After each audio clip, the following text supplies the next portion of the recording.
Assalamualaikum warahmatullahi wabarakatuh. Bismillahirrahmanirrahim. Alhamdulillahirabbil alamin. Wassalatu wassalamu ala rasulil amin wa ala alihi wasahbihi ajma'in. Muslimin muslimat, sudah pun 5:19 petang. Dan pada petang yang mulia ini, Rabu 29 Syawal ini, sekali lagi kita jemput ke studio untuk bersama-sama kita dalam rancangan Islam Moden ini, iaitu yang berbahagia Dr. Daniel Zainal Abidin. Dan selamat datang dan Assalamualaikum Doktor. Waalaikumsalam warahmatullahi wabarakatuh. Dan Alhamdulillah, kita bersyukur kepada Allah SWT kerana Doktor telah menyediakan satu tajuk hari ini, iaitu Kayu Koka dan Selipar Nabi. Itulah tajuk yang telah dibawa oleh Doktor pada petang ini. Dan sebagai mukadimahnya, kita ingin tahu dulu apa yang dimaksudkan kayu koka ini dan selipar Nabi ini, kerana mungkin ramai yang tidak tahu apa yang sebenarnya dikatakan kayu koka ini. Doktor, silakan. Ya, terima kasih Tuan Haji. Assalamualaikum warahmatullahi wabarakatuh. Tuan-tuan dan puan-puan yang dimuliakan. Ya, tajuknya Kayu Koka dan Selipar Nabi. Tajuk ini saya pilih disebabkan dalam masyarakat kita pada hari ini terdapat ramai orang yang keliru tentang Islam. Kekeliruan mereka melahirkan keutamaan yang salah.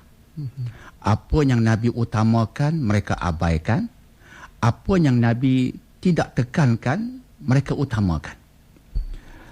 Sebelum saya perincikan tajuk ini, kita pergi kepada dasarnya terlebih dahulu. Bahawa agama kita ini ada sumbernya. Dan sumbernya yang asas adalah dua. Pertamanya Al-Quran, keduanya As-Sunnah.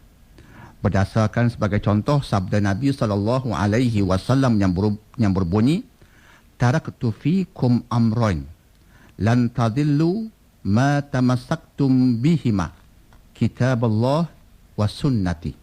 Hadis ini dilaporkan oleh Al-Hakim dan Ibnu Abdul Bar daripada sahabat Abdullah bin Umar, dan diriwayatkan oleh Imam Al-Baihaqi daripada sanad Abu Hurairah. Maksud hadis ini ialah, aku tinggalkan kepadamu dua perkara. Andai kata kamu berpegang dengan kedua-duanya, kamu tak mungkin sesat sampai ke bila-bila. Kedua-dua itu ialah Alkitab, iaitu Al-Quran, dan sunnah Nabi kita SAW.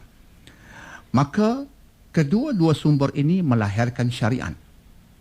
Syariat menetapkan hukum sesuatu amal yang kita lakukan. Ada amal yang wajib, sebagai contoh puasa Ramadan, solat yang 5 setiap hari. Ada amal yang sunat, sebagai contohnya puasa sunat 6 Syawal dan sebagainya. Ada yang harus. Yang harus ini Quran dan sunnah tidak menyebutkannya secara khusus. Dan kebiasaannya ia menyentuh hal-hal duniawi. Kita makan, maka ia harus. Makan apa? Makan nasi. Terpulang pada kita. Tak nak makan nasi pun boleh, nak makan capati pun boleh, harus. Bila kita niatkan yang harus untuk agama Allah, untuk Allah, jadilah ia sesuatu yang mendatangkan pahala. Tapi hukumnya terpulang padamu, harus. Ada yang haram dan ada yang makruh. Itu kontra daripada yang wajib dan yang sunat yang kita sebutkan tadi. Semua hukum ini ditentukan oleh nas. Nas berbalik pada Quran dan sunnah yang kita sebutkan tadi. Dalam agama terdapat satu lagi hal yang hendak kita bicarakan petang ini. Hal-hal yang ulama sebutkan sebagai jibiliyah. Apa itu jibiliyah? Jibiliyah ialah perbuatan-perbuatan Nabi yang tidak dikaitkan dengan syariat. Ia perbuatan Nabi sebagai seorang insan, sebagai seorang manusia yang terikat juga dengan adat resam persekitarannya.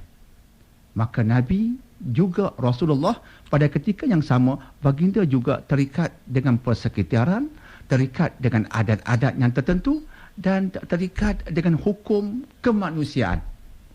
Maka dalam hal-hal seperti ini, maka ia dipanggil jibiliyah. Dan sebahagian ulama mengatakan hal-hal jibiliyah ini dia bukan syariat. Sebagai contoh, Nabi pakai selipar apa? Nabi tak pernah mengatakan pada kita, hendaklah kamu pakai selipar yang hujungnya tajam. Setengah orang dia pakai selipar Nabi, kononnya selipar Nabi, dan kita lihat seliparnya di hujungnya tajam. Itu selipar Rasulullah kononnya. Kita tengok kitab-kitab hadis, Nabi tak pernah tekankan hal itu.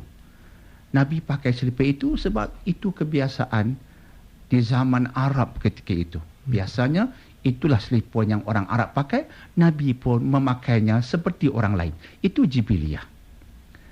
Hal seperti ini adalah hal kebiasaan. Dan Nabi mengikut kebiasaan di zaman baginda. Dan Nabi pun tak mengatakan pakai seperti yang aku pakai, iaitu selipar yang kita sebutkan tadi. Maka terpulang pada kita. Kita sekarang pakai, kasut daripada kulit. Jenama pelbagai. Tak ada masalah.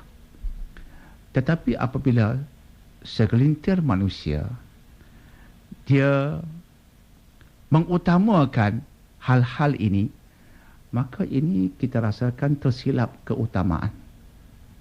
Pakailah selipar Nabi. Mana kamu tahu selipar Nabi seperti itu? Oh, ada contohnya. Nabi tak suruh buat begitu pun. Mengapa menyusah payahkan diri? Itu satu contoh. Contoh yang kedua tentang kayu koka ini. Kayu koka ini bila orang pergi ke Mekah tu Haji, dia biasa dengar kayu koka. Ada yang mengatakan, waduh, kayu koka ini sejarahnya bermula dengan Nabi Nuh. Nabi Nuh ini mencipta kapal, mencipta bahtera dan menggunakan kayu koka. Wah, ini lagi jauh. Jika tadi sekadar selipar Nabi Muhammad, ini merentasi era Nabi Muhammad sallallahu alaihi wasallam pergi ke era Nabi Nuh. Nabi Nuh bagi tahu pada kita kayu yang dia gunakan untuk bina bahtera kayu koka. Kita pernahkah berada di era itu sehingga kita mengenal pasti kayunya kayu koka? Ini semuanya melahirkan kadang-kala perkara-perkara khurafat. Apatah lagi pada hari ini saya terbaca di internet ada yang mengatakan sesiapa yang contohnya menyimpan kayu koka di rumahnya, pertama sekali syaitan tak mampu masuk ke rumahnya. Ini sudah khurafat, sudah melampaui batas. Dan dikatakan di samping kayu koka diperbuat di era Nabi Nuh untuk membina bahtera, ia juga kayu tongkat Nabi Musa. Tongkat Nabi Musa yang mukjizat itu, yang dilontar baginda bertukar jadi ular, pun dari kayu koka. Subhanallah, mana kita tahu. Tongkat tu pun entah ke mana. Jadi semua ini merupakan sesuatu yang sebenarnya Islam tak tekankan. Jika seseorang nak guna kayu koka tu Haji untuk buat rumah, silakan. Silakan. Tapi apabila dikaitkan kayu koka dengan agama, simpan kayu koka, iblis tak ganggu rumah kita. Dikaitkan dengan agama, dikaitkan dengan alam ghaib, dia jadi lain. Jika semata-mata kayu, silakan. Tapi jangan kait dengan agama. Jangan kait dengan Rasulullah. Bila dikait dengan agama, kita nak bertanya, mana nasnya? Mana dalilnya? Sebab kita sebutkan awal-awal tadi, sumber kita Quran dan Sunnah. Sebab itulah, hari ini kita nak jauhkan diri kita daripada agama berbentuk igawan ini. Maafkan saya berkata demikian. Maksud saya agama berbentuk igawan ini ialah kita berpegang dengan sesuatu yang tidak ada sandaran. Sedangkan Rasulullah sallallahu alaihi wasallam menyampaikan kepada kita Quran yang kesemuanya sahih, tidak ada sebarang keraguan. Dan terdapat juga banyak hadis-hadis yang kuat, yang mutawatirnya, yang sahihnya, yang menyuruh kita beramal dengan pelbagai amalan yang sepatutnya itulah keutamaan kita. Contohnya di musim Syawal. Ini kita di hujung Syawal. Dah habiskah puasa 6? Itu syariat. Kemudian Nabi menyuruh kita banyak tilawatul Quran. Kita tilawatul Quran kan setiap hari. Al-Quran menyuruh kita jangan sekadar tilawah, jangan sekadar mengaji, tapi di samping mengaji hendaklah kita tadabbur Quran, memahami. Adakah kita buat itu?